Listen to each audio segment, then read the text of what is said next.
Good afternoon, everybody. Happy Sunday. I trust that everything is well, all is good, and that you are blessed of God. And even in this moment of roller coaster rides and the ups and downs, if you will, of life, I trust that all is good for you. And I pray, and my sincere prayer for you is that you are highly favored and that you will come out of whatever predicament, whatever situation that you find yourself in. My name is Stephen. Thank you for coming in and tuning in, actually, to my channel. And my channel, the channel name is Awakening Higher Consciousness. And I'm glad that you're here. Let's go in. Today, I thought, or it came to me, I was led to, if you will, to continue this series of teaching, talking about developing a healing consciousness, transcending fear. Because as a lot of you may know, that at the beginning specifically of this pandemic that has hit our world, fear was really just rampant. And in some cases, it still is. However, I would like to continue, as I said, this particular teaching. And in addition to the statement of developing a healing consciousness, transcending fear, we've added this particular part to it, and that is transcending fear to what is. Transcending fear to what is. So basically, we are talking a little bit today about detachment. Detaching ourselves, not allowing what we see or what we hear, if you will, to be the dictating or the dictation of our life, to dictate the terms, if you will, of our life. And so I like to read this particular statement to you. It's a statement that I believe is very important for this time.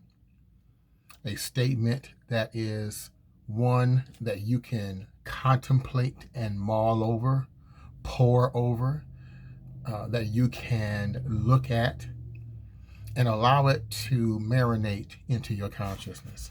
And it's coming from the book, The Spontaneous Healing of Belief. The author is Greg Brayton.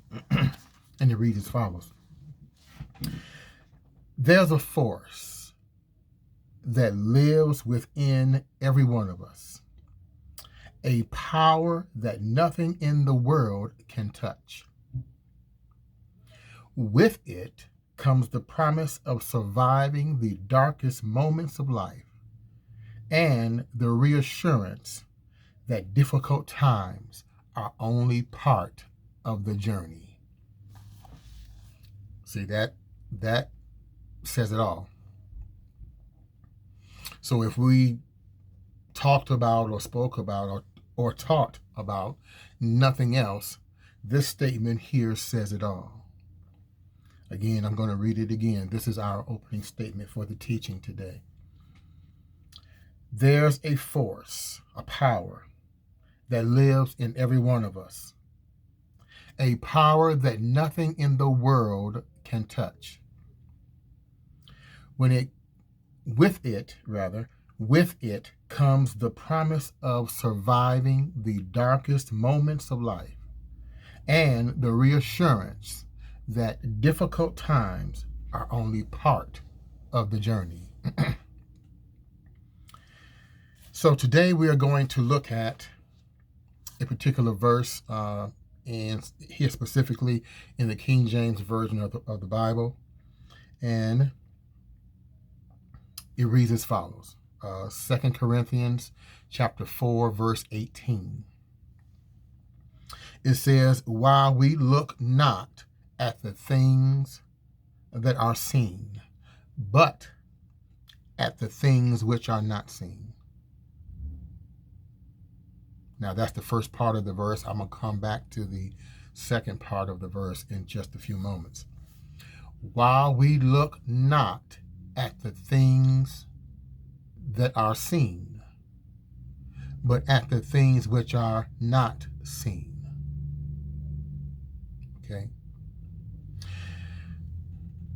Dr. Wayne Dyer, in his book, Your Sacred Self, he gives us these 7 words in the beginning of his book, the reading. He says, or states, you have been looking the wrong way. You have been looking the wrong way. Why? Because a lot of what we see, a lot of what we hear,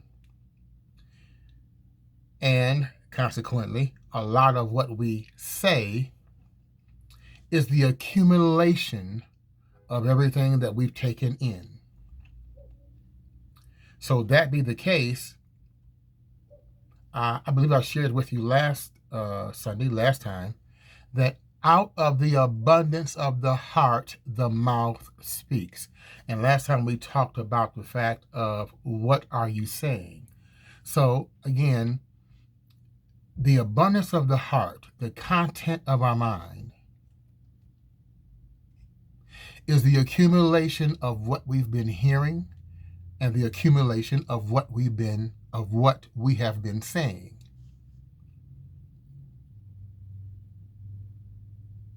The more we focus on what we see and the more that we focus on what we hear, that is contrary or contradictory to the truth of our being and who we are and the identity that we are, the more we're going to separate ourselves, alienate ourselves from the life of the divine, meaning inexperience. Why? Because our attention is on something outside of God. Our attention, our focus is on something outside of the divinity that we are, the divineness that we are. Okay? Our attention is somewhere else. Now, here's a particular statement for you. It comes out of the Dory Lectures on Mental Science, Thomas Troward, Judge Thomas Troward. He makes this statement saying, quote, that the form taken by our outward conditions depends on the form taken by our thoughts and feelings. And our thoughts and feelings will take form from the source from which we allow them to receive suggestions. Let me read that again. The form taken by our outward conditions depends on the form taken by our thoughts and feelings. And our thoughts and feelings will take form from that source from which we allow them to receive suggestions. In other words, everything that we're taking in, everything that we are allowing to come in into our ear gate, eye gate, everything that we are allowing to come in to our mental field, if you will, it begins to take form. And as it begins to take form within us, that form, specifically in this case, is our identity, self-image. As it begins to take form within us, we're going to start saying or speaking from our inner vision, from our inner understanding, from our perception, from our paradigm. Okay? Because why? Our paradigm, our perception is the lenses through which we see the world. So therefore, again, we don't see the world the way it is. We see the world the way we are in consciousness. We see the world the way we are in our perception. We see the world the way we see ourselves. And so that's what we're saying. That's what we're speaking. Why? Because that is the content of our mind and our thinking. Going back to Greg Braden's statement, though, there's a force that lives within every one of us, a power that nothing in the world can touch. And here's the part. With it comes the promise of surviving the darkest moments of life and the reassurance that difficult times are only part of the journey. Okay? Now, I'm going to add to this a statement that Eckhart Tolle states in his book, A New Earth. He says this: one thing we do know, life will give you whatever experience is most helpful for the evolution of your consciousness. Question: how do you know this is the experience you need? Answer: because this is the experience you are having at this moment.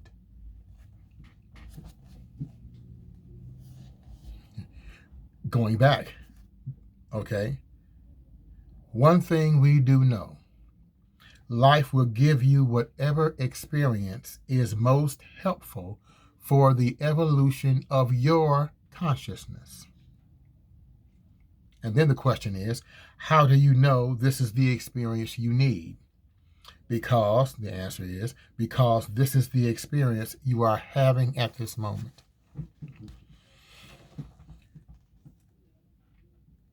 Wherever we are in the span of life, that experience that you are experiencing is the experience that is called for at this moment. Let's just take that in. Okay, how can you say that? How can you say that this is the experience that is called for at this moment? Because this is the experience that we are experiencing.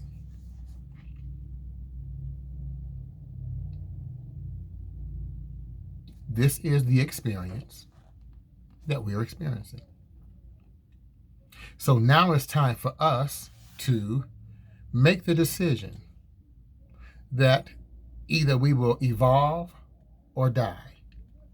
Meaning this: we will evolve into the higher self or die to the lower self.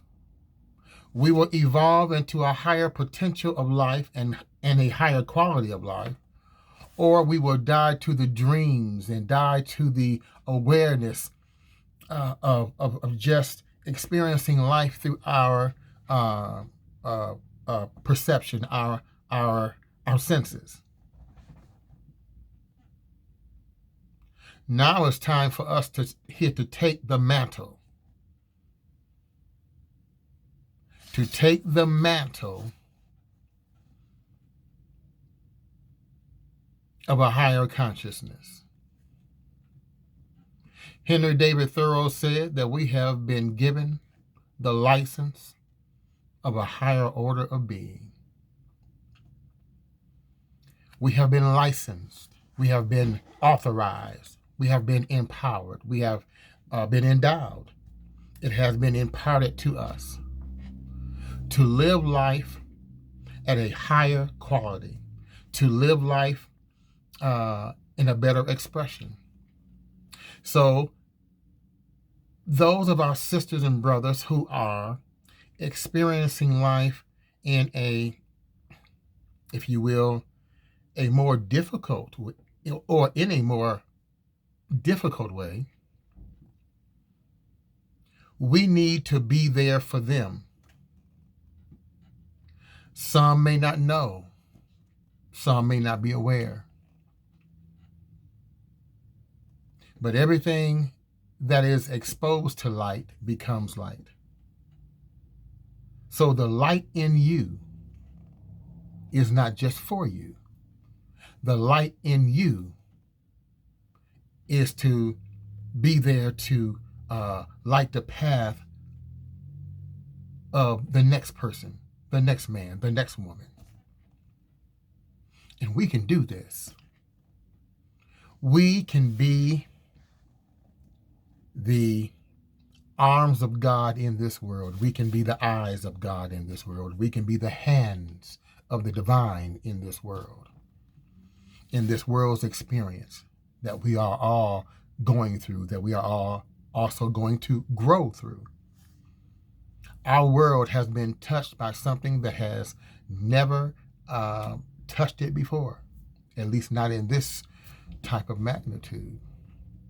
So it is now up to us. It's up to us. It's up to us. It's up to us. The earth, our world is waiting for the manifestations of the sons and daughters of God, of light, to reveal themselves, to reveal ourselves, and to be that lamp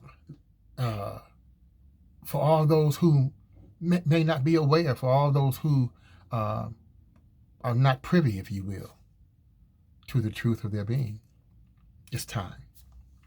It's time. All right, let's continue.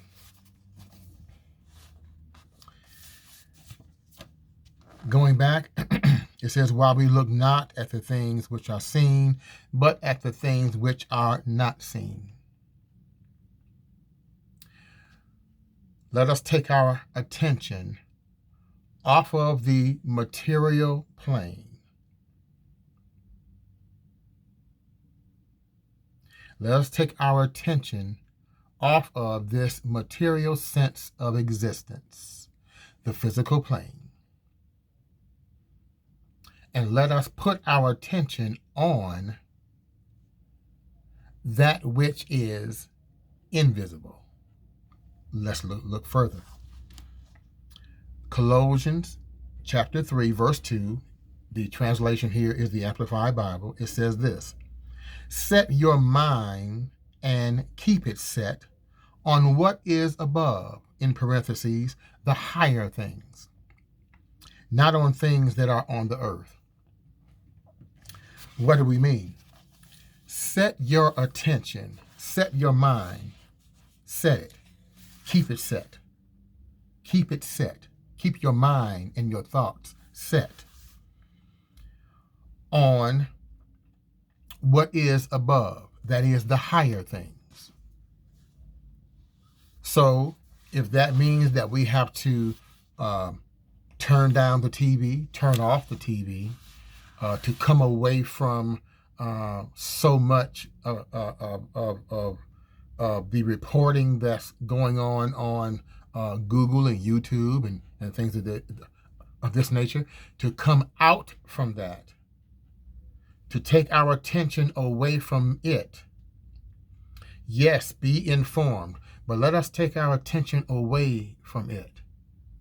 Let us do what the Bible tells us, or let us apply this particular principle as the Bible tells us in Isaiah chapter 2. It says, cease from man whose breath is in his nostrils. Let us take our attention from these reports and let us place our attention on the higher things, the higher consciousness, the higher self that we are. Let us take our attention from those things, this linear way of living, if you will, and let us become vertical. Neville Goddard calls it the vertical scale of meaning. Let us come into this vertical scale of meaning. Let us come from this horizontal plane into this vertical plane. Let us come or remove or detach ourselves from all of the, if you will, bad news,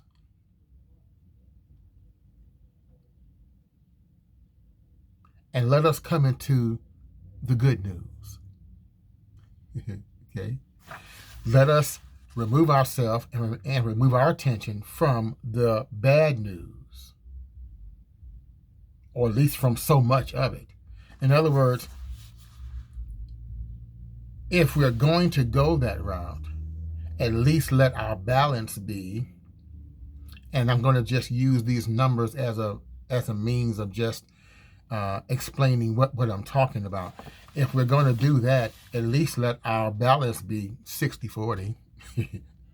And again, I'm only using those numbers so you get an understanding of what I'm saying. Let us have 60% identity and confirmation through the Spirit, and 40% of just being informed. How about 70%? How about 80%? How about 90%? Let's go further. How about 99%? Let us go 99% of our time contemplating God,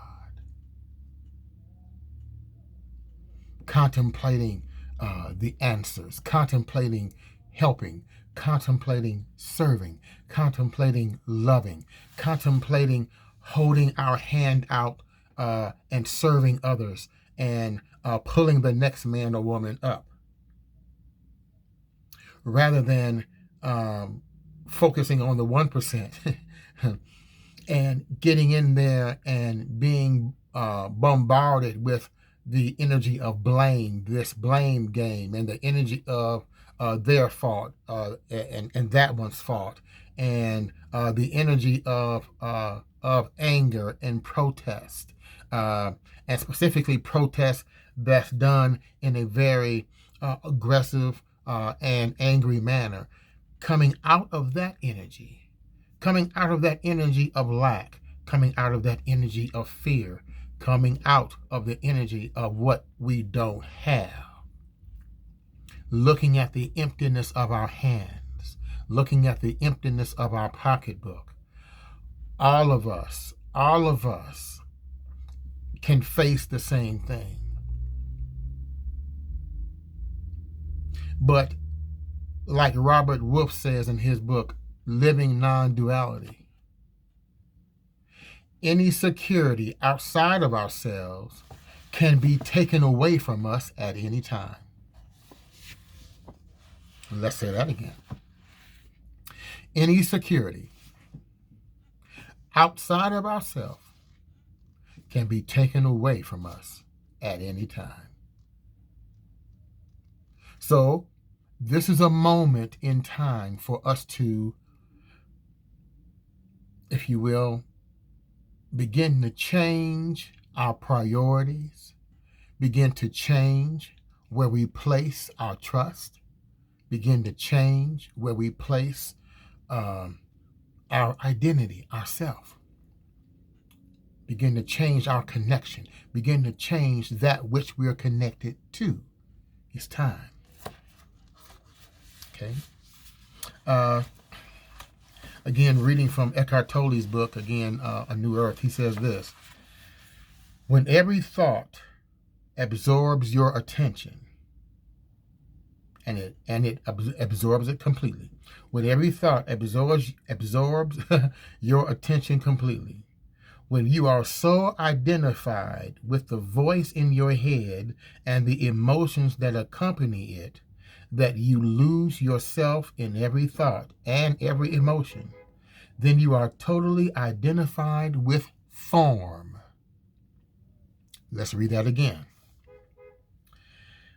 When every thought absorbs your attention completely, when you are so identified with the voice in your head and the emotions that accompany it, that you lose yourself in every thought and every emotion, then you are totally identified with form, and reading further, and therefore in the grip of the ego, the miscreation of self. Okay? We are identified with form. The Bible calls it being carnally minded. I call it having a consciousness that is focused on the material sense of existence. And in other words, that's where our heart is. That's where our mind is. And everywhere our mind is, everywhere our thoughts are, there we are, because that's our energy. That is the expression of our energy within. Okay? Now let me give you this particular statement.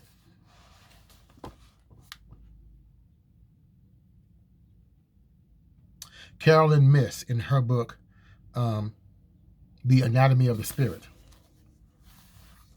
Okay. Carolyn Miss, in her book, the anatomy excuse me, of the Spirit, says this: our spiritual power grows when we are able to see beyond the contradictions and pursue a deeper level of truth. Our spiritual power grows when we are able to see beyond contradictions, beyond the circumstances, beyond that which contradicts the truth of who you are, beyond that which is contrary to who you are. Our spiritual power grows when we are able to see beyond the contradictions and pursue a deeper level of truth.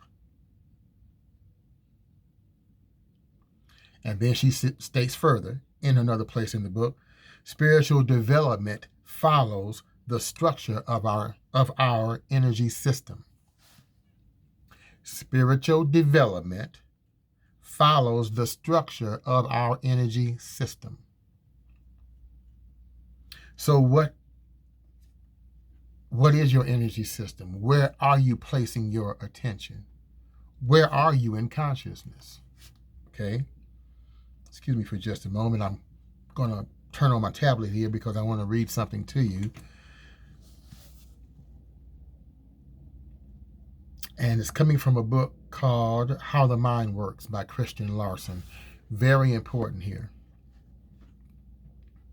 The real secret of all these systems, in other words, the real secret of what the mystics, those that were before us and those now that have the awareness and consciousness and the purpose and the goal, if you will, to share their life experience as they have their connection with God.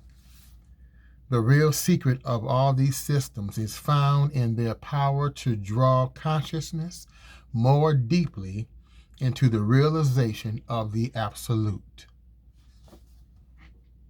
The absolute. The absolute here is referencing spirit, God, divine intelligence, source, creator. Going further, he says, the absolute is unconditioned.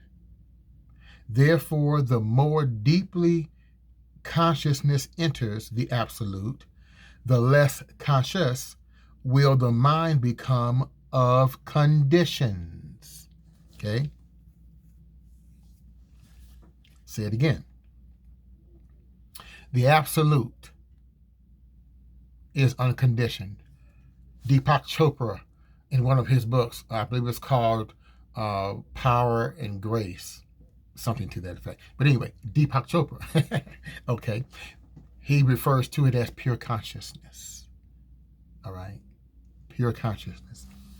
The absolute is unconditioned, pure consciousness, pure spirit. Therefore, the more deeply consciousness, that is our consciousness, enters the absolute or comes into the realization of the absolute, the less conscious will the mind become of conditions.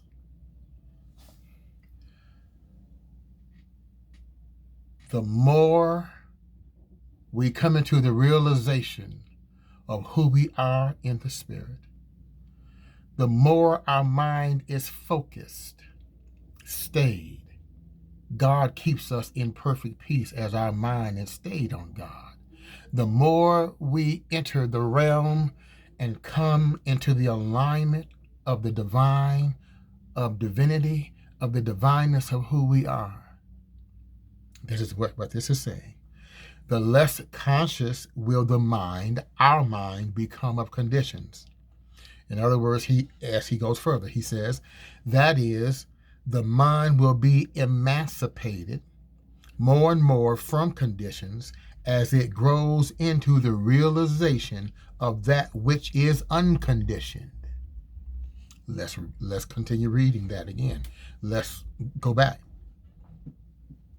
The absolute is unconditioned, pure consciousness. Therefore, the more deeply our consciousness, enters the absolute, or the realization of the divineness of God, the less conscious will the mind, become of conditions. That is, the mind will be emancipated more and more from conditions as it grows into the realization of that which is unconditioned.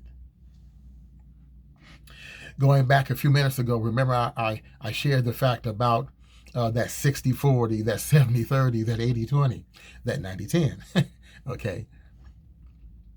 The more we become conditioned with the presence of God, the more we become aware, Ernest Holmes, when he tells us that we have the perfect pattern of perfection at the center of our being, the more the mind enters into that awareness, the more our mind, our consciousness, and the content of our consciousness becomes alive with the Spirit of God and that realization and the conscious union with God, conscious union with the divine, conscious union with the absolute. The more our mind, our thoughts, our feelings come into the alignment of God, come into the alignment of Spirit, come into the alignment of this divine intelligence, the more we come into the alignment of Spirit, the less conscious will our mind be of the conditions. That is, the mind will be emancipated more and more from conditions as it grows into the realization of the unconditioned. The Bible tells us that where the Spirit of the Lord is, there is liberty. The Spirit of the Lord is in you. So you're already free.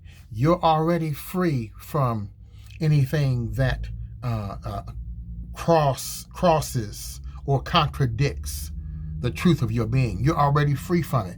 The issue now is allowing it to dictate the terms of your existence. Going further, he says this, that any method that will tend to develop in the mind the consciousness of the absolute will produce emancipation from physical and mental ills, situations, circumstances, lack, limitation. The reason being that there are no ills, no lack, no limitation, no scarcity, no fear in the absolute. And it is not possible for the mind to be conscious of ills, that is, conditions contrary to the truth of our being, when the mind, is in the consciousness of that which is absolutely free of ills. When we connect to God, when we connect to Spirit, when we come into the alignment, attunement, the frequency of the Most High, when we come into the alignment of the Spirit of God, the breath of God that has given us life, when we come into the alignment of the Spirit, our conscious awareness connected to that,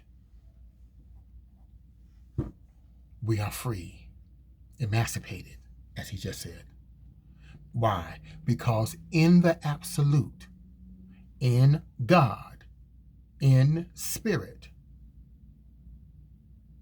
there is no chains. There is no lack. There is no imprisonment. There is no shortage.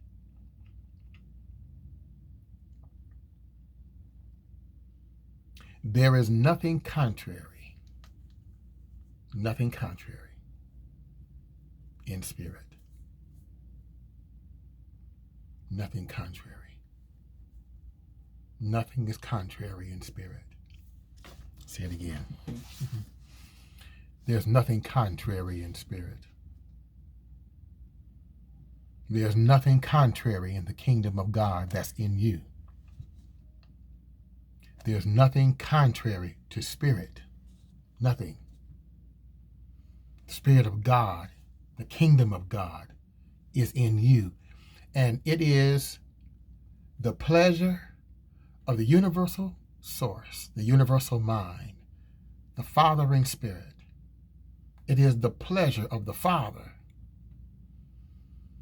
to give us the kingdom, to release into us the kingdom.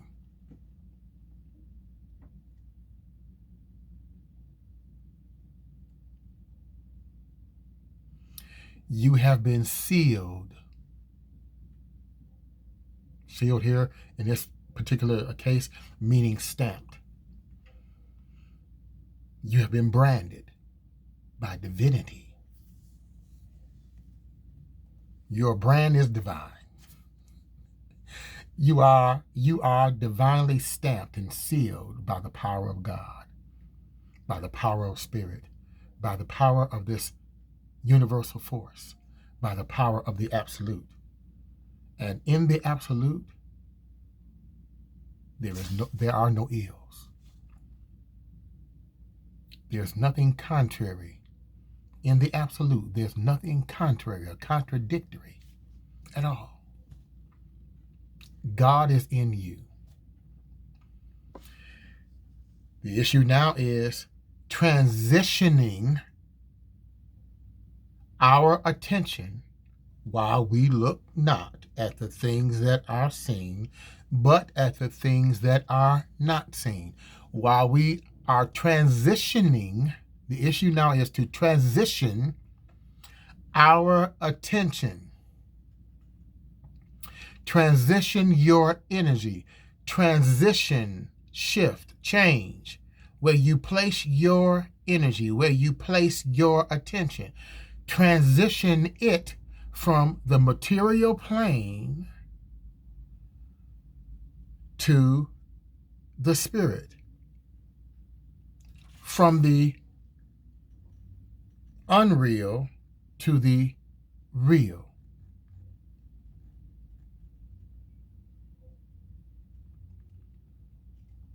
From that which is visible only by your sense perception to that which is invisible to your sense perception. Transitioning, shifting that place, shifting your mind, shifting your thoughts, shifting where you place your energy. We were just told here in the reading that the absolute is unconditioned. Therefore, the more deeply consciousness enters the absolute, the more deeply our consciousness connects to the unconditioned, the absolute, the less conscious will our minds be of conditions, while we look not at the things that are seen, but at the things that are not seen. See, we have to look not at the things that are seen. Don't place your attention on that which is going to deprive you of a greater expression of the divineness. The Bible tells us that our light affliction is only for a moment.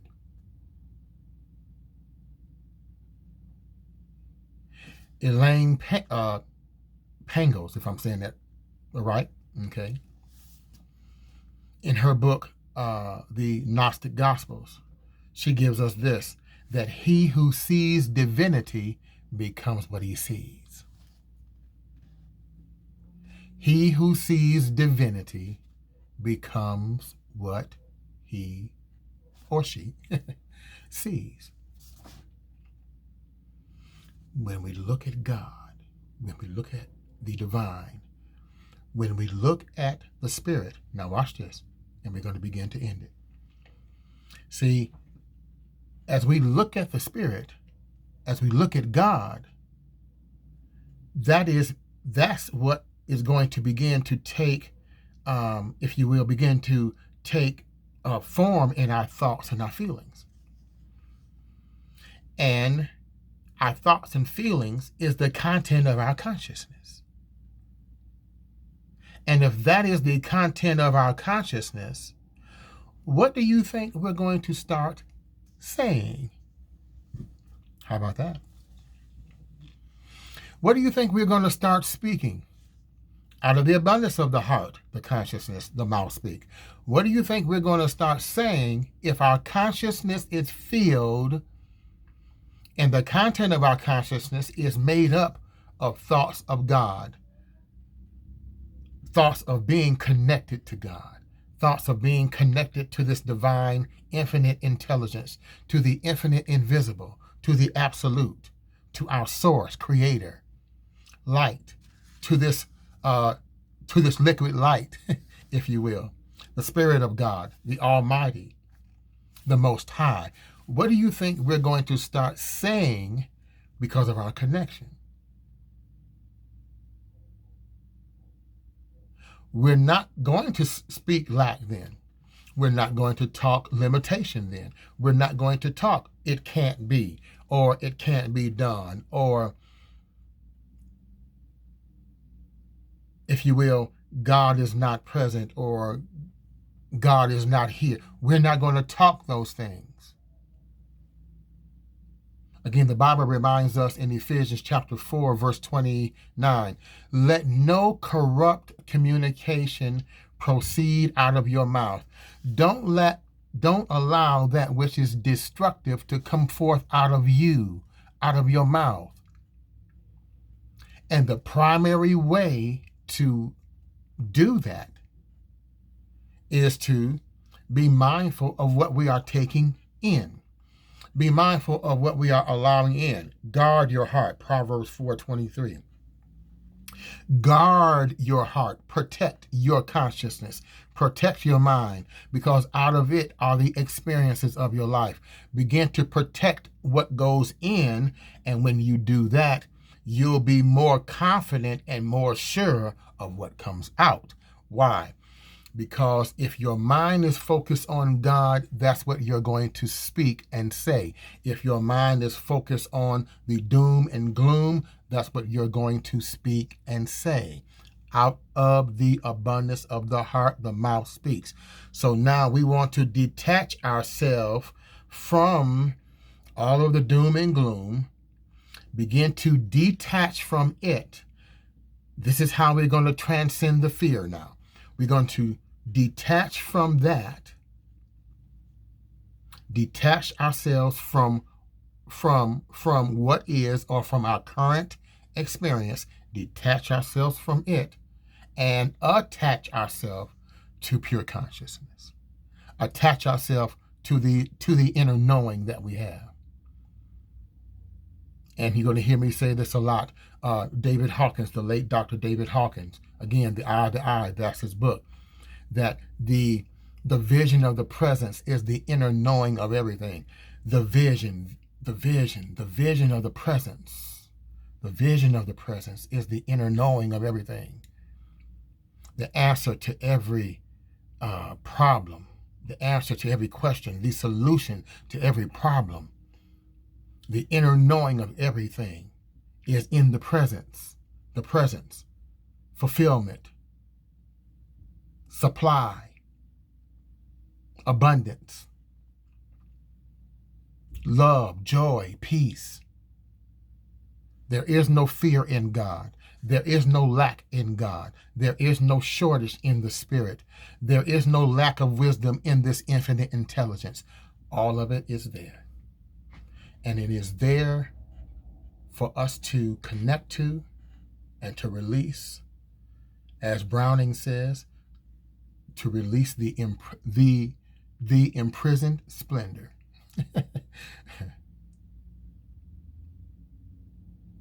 Ralph Waldo Emerson told us that we lie in the lap of an immense intelligence. What you say? That we lie in the lap of a immense intelligence.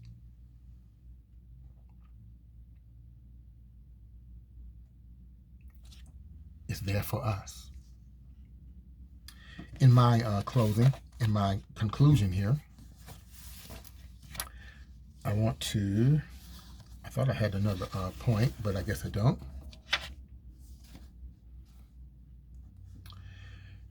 As I said here in Colossians chapter 3, verse 2, and this is where we're going to end it. Set your mind and keep it set on the higher things. Set your mind and keep it set on the higher things of God. Not on the things of the earth. Not on this earth plane. Because all of this, in other words, we are in the world, but we are not of it. We are in this world and this world's experience, but we are not of this world and this world experience. Why? Because we are connected to a higher source, to a higher power, to the higher self. And that higher self is within us. That higher power is within us. Turn within, see the salvation of God. Turn within, see the answers. Turn within. If you're focused on just the news, if you're focused on just the inharmony, man's inhumanity to man, the crisis, all of this, the conflict, if your focus there, if your focus is there, you can't see God. You can't see. You won't be able to see. Let us change that. I trust that this has been a blessing to you. And again, our channel is here to help, if you will, or to offer, to help, to serve, because we are here in the service of humanity's awakening, and to serve, to help, to assist, to help you elevate your consciousness, to help you elevate, to lift, to resurrect your mind and your thinking from where it currently is or where it currently may be, that is not getting you or causing you or positioning you in the place where you know you need to be, into the higher things of God.